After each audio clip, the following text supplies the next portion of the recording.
The schedule's out. How many games will the Jazz win? What are the inflection points of the season the Jazz should check on? Find out next on Locked On Jazz.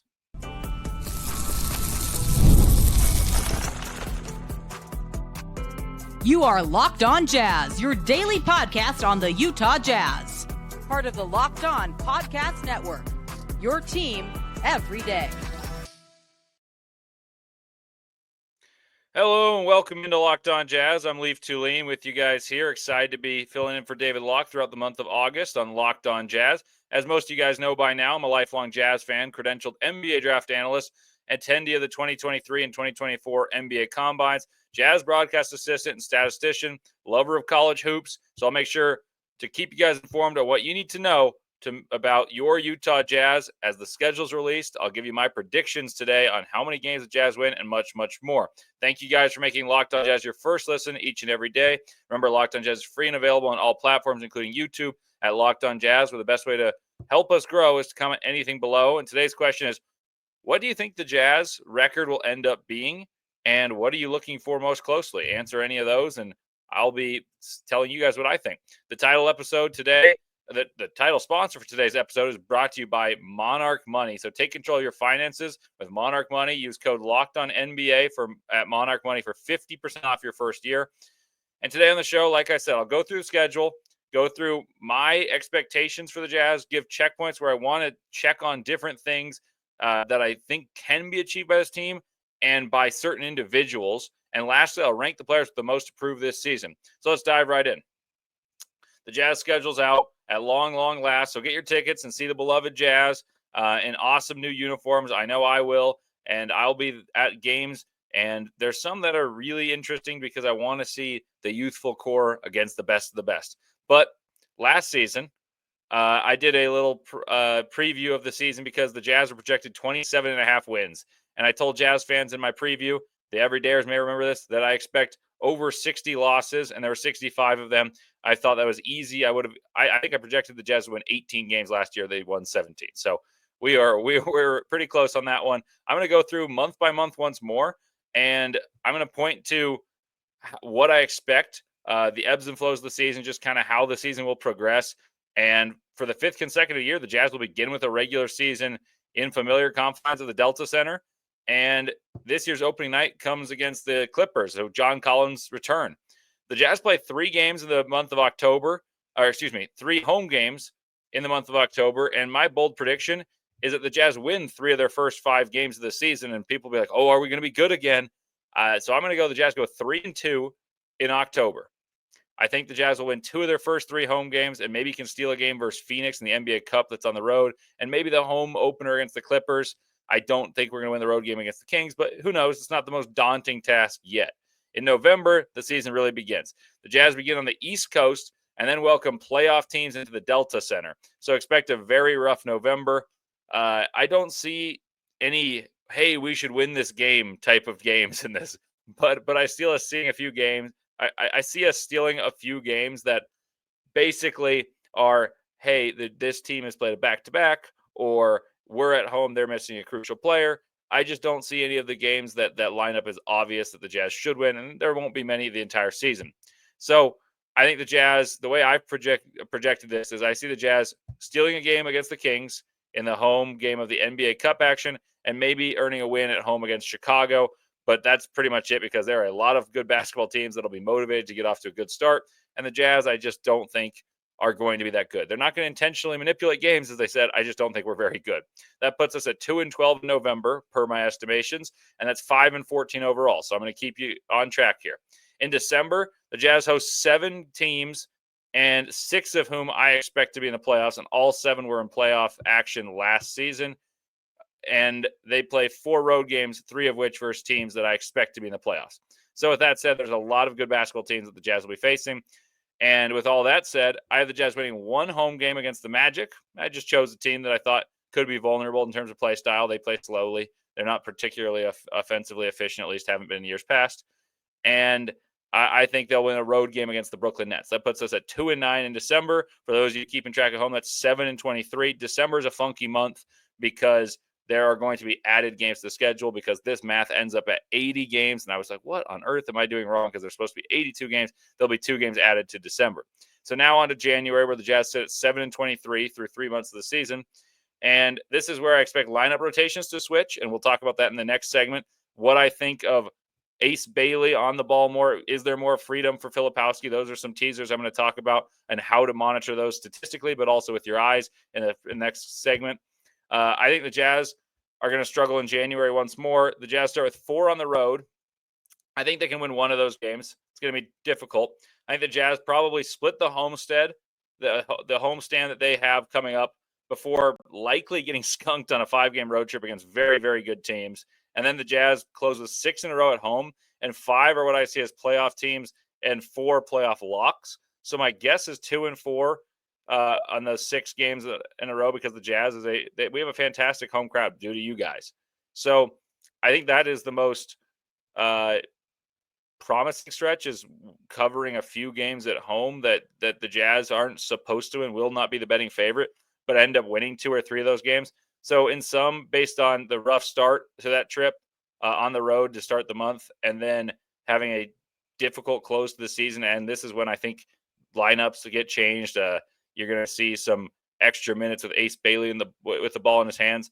I think that's going to lead us to a 4-13 month. That's 11-36. So the Jazz are actually pretty on schedule for what their over-under is at this point, per my estimations. Then the Jazz open February with 5 on the road in the East, traveling all the way from Toronto in the first game to taking their talents down to South Beach. So I kind of expect 0-5. There's a chance of 1-4, but let's go with 0-5. Then they have 2 back-to-back games at home versus okay teams. I think the Jazz are going to get 1 of those. So best case scenario, the Jazz have 2 wins in their first 7. I'm going to go with 1-6. Then they play 2 on the road. Not particularly daunting games, but it's a lot of travel. I'm going to go 0-2. They play 2 at home against the Pelicans back-to-back. The Jazz have done well in these back-to-back things. They've actually done this against the Pelicans a couple of times recently, but I see them splitting the matchup. The Pelicans need to win because they've given up their picks. So I'm going to go 2-9 in the month of February. That brings us to 13-45 as we head to March. They open March with a home game against Denver. I'll say loss, though we played Denver very well for some strange reason, and Jokic has not dominated since giving up Gobert. The Jazz then go to the road, play some formidable opponents. I would go 0-3, so maybe I would go 0-4 throughout there, maybe 1-3. 2 at home against very good teams. So let's say the Jazz win one of those, because I don't think we'll lose that many games in a row. Then the Jazz go 3 on the road. 1-2 is kind of what I'm anticipating on those 3, because there are winnable games. I just don't think the Jazz are a team that's going to win many road games. There are 4 in a row at home, 2 good teams, 2 bad teams. I'm going to go with 1-3 because the Jazz at this point will be fully into the youth movement, and I don't think they're going to have many reasons to win basketball games. Then there's 2 in a row on the road to finish against Cleveland. And then they finish at home against Cleveland.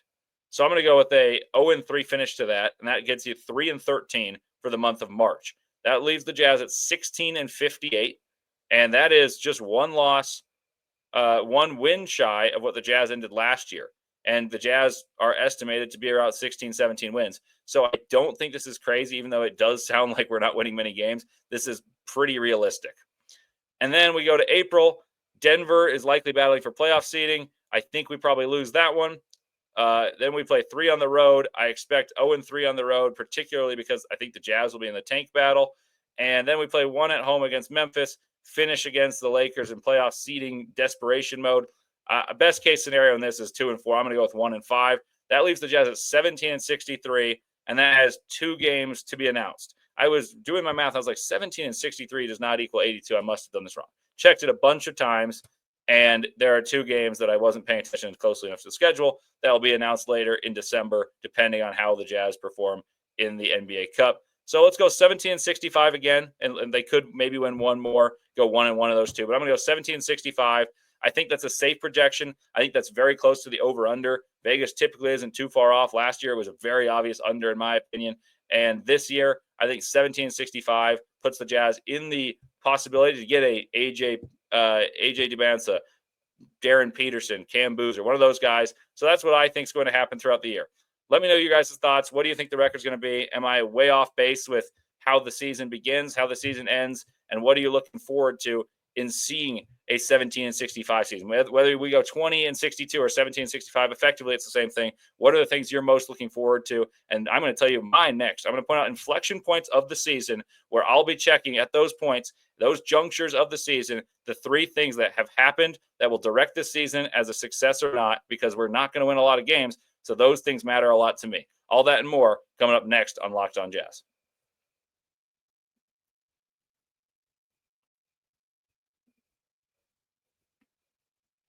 Most people can't name all their financial accounts or even what they're worth, whether it's 401ks, properties, or investments. And when you don't have the full picture, you can end up leaving money on the table. That's why Monarch Money exists. That's why there's Monarch Money, and it's such a great tool. It's an all-in-one personal finance tool that brings your entire financial life together in one clean, easy-to-use interface on your laptop or on your phone. Monarch does all the heavy lifting for you. You can link your accounts in just minutes, see clear data visuals, and you get smart categorization of your spending. They give you the graphs, they itemize it all, and finally, you can feel in control of your money without ever touching a spreadsheet. So if you have subscriptions that you forgot you're paying for, like we all do, I definitely have a couple of those before I started using Monarch Money. And then I linked all my accounts to Monarch and immediately spotted a few subscriptions I wasn't even using and hadn't been using for years. So canceling those alone saved me money each and every month. So don't let the financial opportunity slip through the cracks. Use code LOCKEDONNBA at monarchmoney.com in your browser for half off your first year. That's 50% off your first year at monarchmoney.com with code LOCKEDONNBA.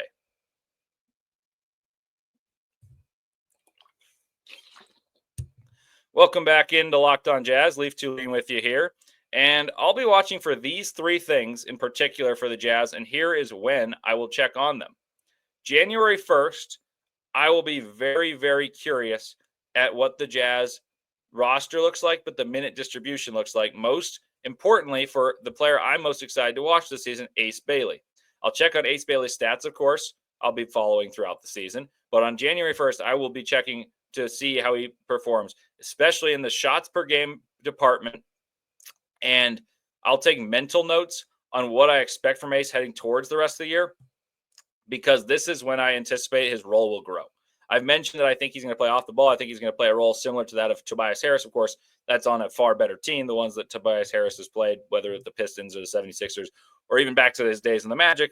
But essentially, he's off the ball. He's shooting open threes. He's playing off of the better players, and he's dynamite at his role. It may not be worth the money that he's been paid in terms of, if you want to build a championship roster, but he's very good at his role. My point being is Ace Bailey can fill that role for the Utah Jazz. But in January, I think the turn of the year signals when the Jazz get more opportunity. We talked about this with Isaiah Collier in yesterday's episode. January and February, his usage rate went up and his assists went up. The pace of the Jazz went up because they used the rookie's influence on the game to change the way they were playing, because he was the creator for the Jazz. He was the dynamic downhill attacker. So everyone started running. The Jazz started playing faster. And I think he was the life beat of the Jazz from January and February in particular. I think there are some plateaus. But the reason that's important to me is when his role grows, I'm going to look at a few things. I told everyone a couple times this week, I think Ace is going to score 14 points, 5.5 boards, an assist, 43% from the field, 36% from three, 78% in 30 minutes on the season. However, I expect those numbers to be slightly lower on January 1st as he assimilates to the NBA, assimilates to a new role, and likely isn't given that large of a playing time. So maybe it's not 30 minutes, maybe it's 26 in those first 2.5 months. And I also think it's likely he doesn't get as many shots as he will by the end of the season when he's given more shots at the end of the year and more of a, hey, it's your time to rock Ace Bailey, because the season is gone. We're going to develop our youngest players and our best talents as the season progresses and have it be gradual. So I expect at this point, the checkpoint, this is the inflection point I've talked about, him to be around 11.5 points per game on 26 minutes or so, similar splits shooting the rock, but maybe 9 shots per game instead of the 12.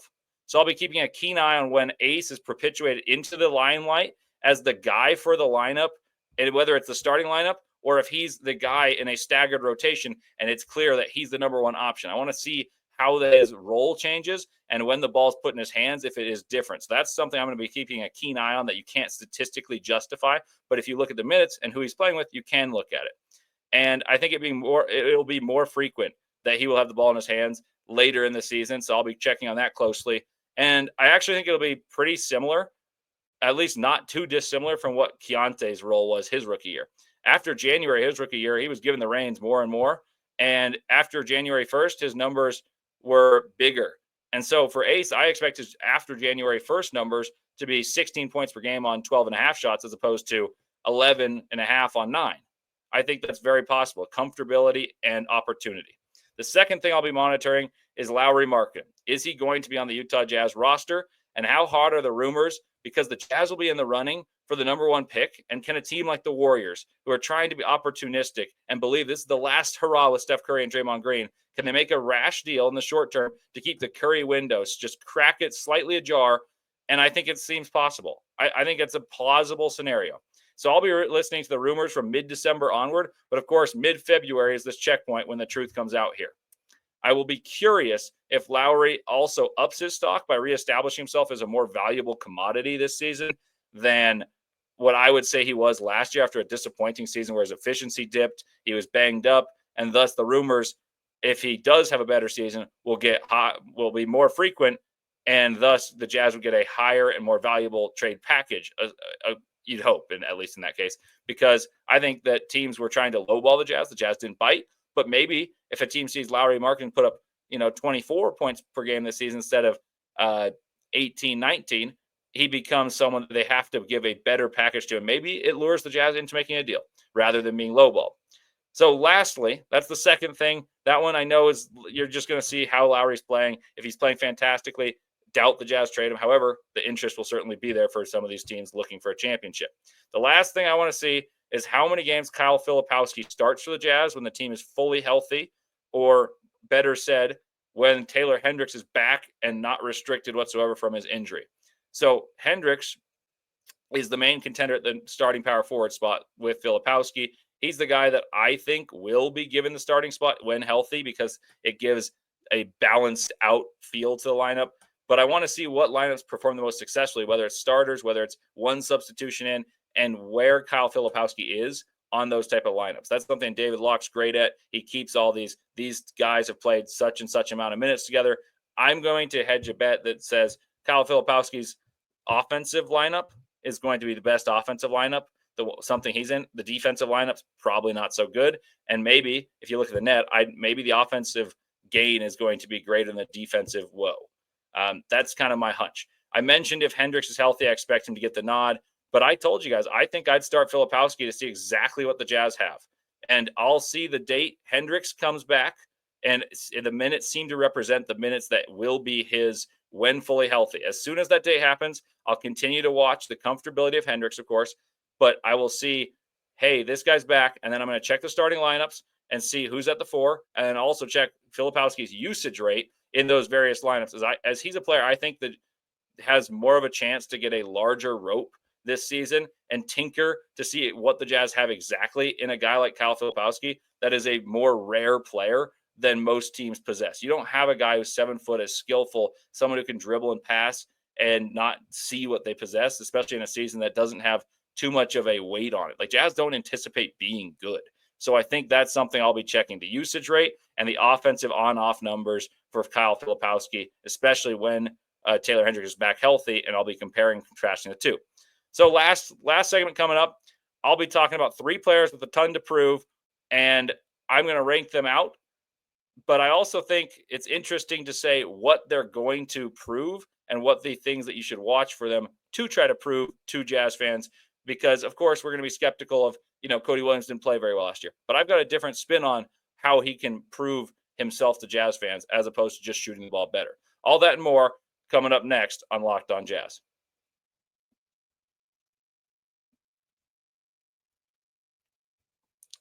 I want to tell you guys about my friends at Murdoch Hyundai. Murdoch's been in Utah for over 80 years. Hyundai's the best car for your money. Safety features, bells, whistles, all in amazing cars for amazing prices. The SUV lineup has the Kona, the Tucson, which I've driven and loved, the Santa Fe, and the Palisade. And, if you're not feeling one of those cars, you can go to a fully electric car. These ones could be hybrids. These are some fully electric ones like the Ioniq 5 or the Ioniq 6. The Ioniq 6 is amazing, looks like a Porsche, and just won the World Car of the Year. And there are 3 locations, Linden, Murray, and Logan. I've been to the one in Murray. They took great care of me. And even someone recognized me there, said, "Are you Leif from Locked On Jazz?" That made me feel great, but I'm sure they'll make you feel great as well. So check out Murdoch Hyundai, whether it's in Linden, Murray, or Logan. They'll take great care of you, and make sure to tell them you listen to Locked On Jazz.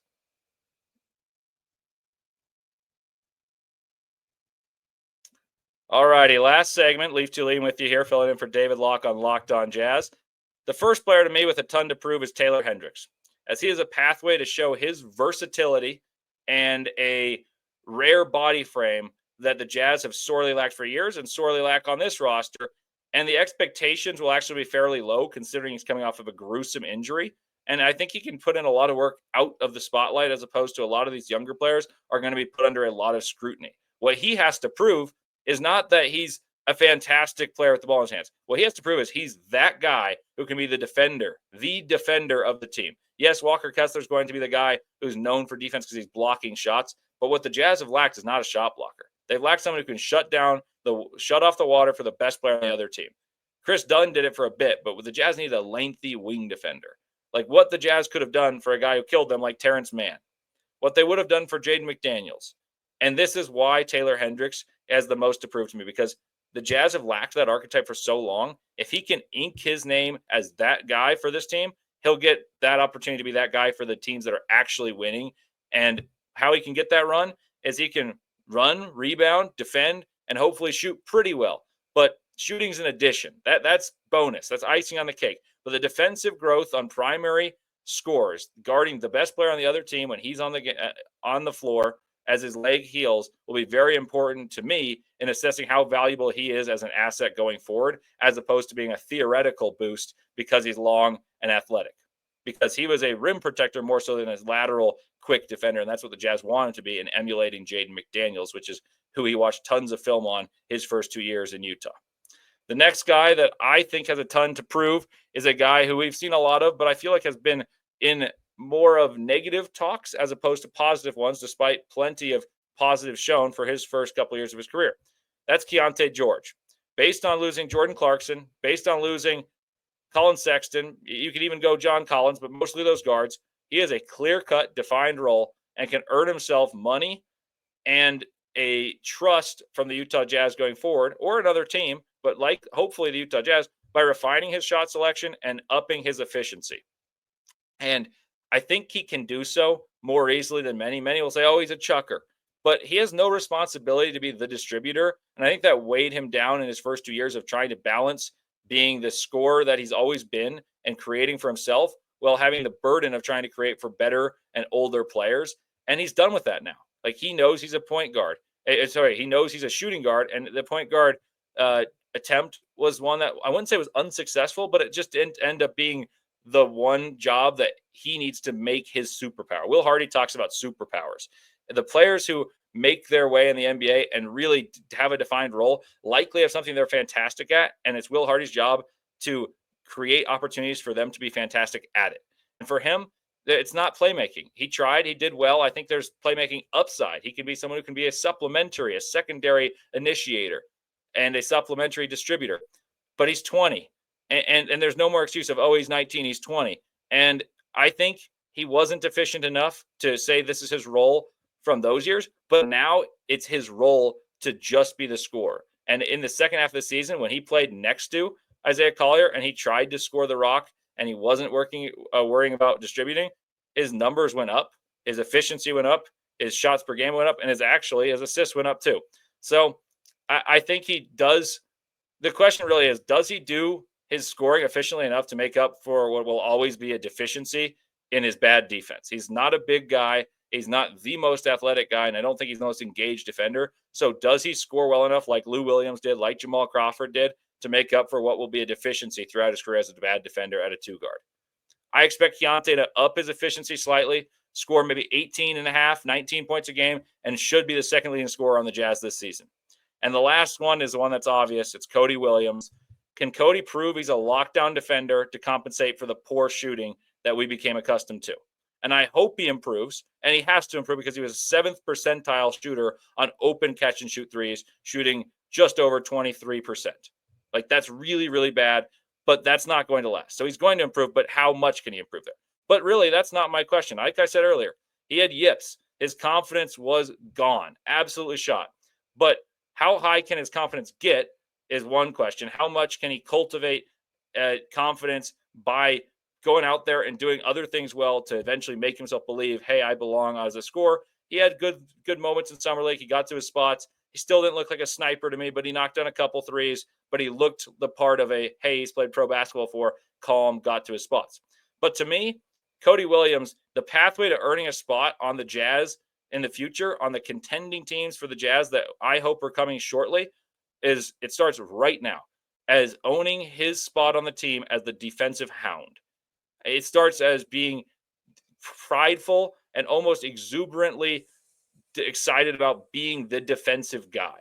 And I think it becomes, how much pride can you take in being a disruptor and being someone who says, no, I want the primary assignment instead of you, Taylor Hendricks. Like, who is going to assume that role of saying, you know what, the reason I'm in the NBA is I'm 6'8", I can slide my feet, I can influence shots of smaller players, I can slide with bigger players, I'll bother shorter players with my length and stay in front of them, I'll pressure the ball, I'll rebound, I'll run in transition, play it selflessly. Those are the best attributes that Cody Williams had at Colorado. He wasn't a star there because he played with older players, and perhaps maybe he just wasn't a star. But what he did is he started in his role as someone who defended the best player. His isolation numbers were really good because he took advantage of lesser athletes. And I think he can still do that in the NBA because he's going to grow into his body. Like, strength is something that will help him enormously. And I think it'll be more apparent on defense than it is on offense, despite everyone's complaints about Cody Williams being, oh, he can't shoot. You're right. He shot horribly. But I don't think he's ever going to be a fantastic shooter. The ball just comes out of his hands like a knuckleball. He can retool it and become competent, but that's never going to be the strength. And I don't think the just distribution that I saw as a possibility in projecting him as the fifth over, like the guy I'd take fifth with 14 points, 5 rebounds, 5 assists. I think he can get rebounds. I think he's actually a pretty good passer. I just don't think he'll have the ball in his hands that much. So the pathway to playing a lot for him is believing that he's a lockdown defender, and I actually believe he can be that. And I think there's a world down the road when the Jazz are really good, he plays big minutes because he's one of those guys who does seem selfless enough to say, yeah, my role on this team that we want to win the West is I'm going to bother the other team's best player in the lineup into shooting worse. Like, I think he can play a role similar to that of Nickeil Alexander-Walker, of what he played for the Timberwolves. Nickeil is a guy who's a streaky shooter. And what he does very well is defend opposing guards, irritate them, swing the ball, play hard. That's the one thing I want Cody Williams to do for the Jazz when they're good. And it starts now in taking pride in being the defensive stopper for the second unit. So thank you guys for listening to Locked On Jazz and making it your first listen as always. For your second listen, find the Locked On NBA podcast where there is no off season. Doug, Matt, and Hayes keep you up to date on contract negotiations, rumors, and everything you need to be the most informed Jazz fan and NBA fan. Find Locked On NBA on YouTube, wherever you listen to your podcast, part of the Locked On Podcast Network, your team every day. Thank you guys for listening to another week of Locked On Jazz. Really appreciate your support. I'll be back with you again next week. And let me know if you guys have any topics you want to hear about. I'm happy to entertain them. Thank you guys and have a great weekend.